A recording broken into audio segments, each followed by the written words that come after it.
84, almost 85.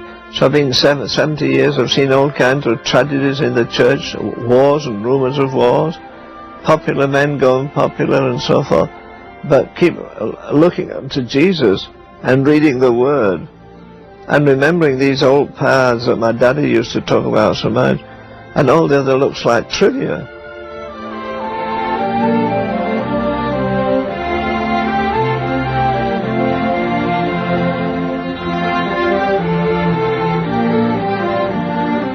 Well, I've often said that I didn't come to Jesus as an old English hymn like we used to sing so often. I came to Jesus, I was weary and worn and sad. I didn't, because I was 14 and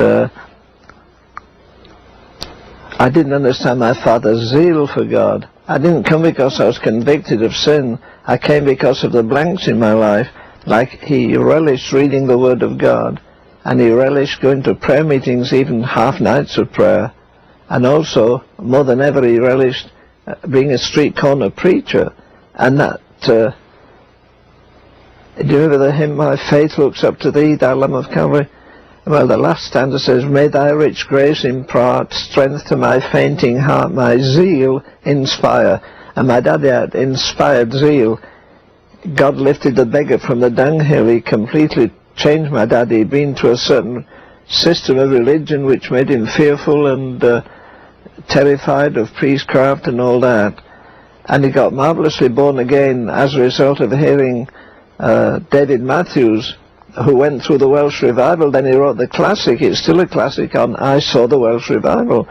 Well, my daddy had never been in meetings like that. And the fervour and the joy, particularly I remember seeing David Matthews when I was 5 years of age. I'd never seen anybody preach like he sang, like his mouth like an oval, and he had a shock of black wavy hair, and he had a zeal and he had a joy in the Lord that stirred, and my daddy got saved. Well, as a result of that, as I say, he became fervent in spirit, serving the Lord. I never saw him downcast. I never saw him suggesting about giving up. But I mean, when he got saved, he tossed away his interest in professional football and everything else, which of course became a style in England. After you're saved, you never go to a movie, you never go to a professional match. There's so much profanity and so forth. And when I saw that, and I saw the joy, and we lived in comparative poverty, we had much money, my daddy was a labourer, and as a result of that, as I say, at 14 he took me to a half night of prayer. There were 3 other men there, and they prayed, and my daddy's a big husky man, taking his coat off at 1 o'clock in the morning in a room that had no heat, and praying with tears and fervour. From that very day, I recognized as something far beyond what the average Christian had. And then after that, of course, I went to the Methodist class meeting till I was 14, and that was full of the joy of the Lord. And I mean, people spoke as though God lived with them all the time, and he did. And there was that same kind of zeal there. I mean,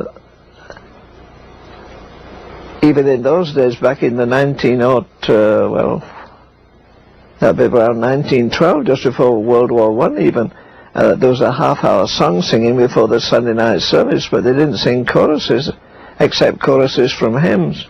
Or they sang great hymns like And Can It Be and so forth. And you had men who would explode in a meeting when he was singing And Can It Be that I should... My chains fell off. One old boy would jump, the tears rolled down his face. He'd strike it up at the end. There's a woman to the left of us. I used to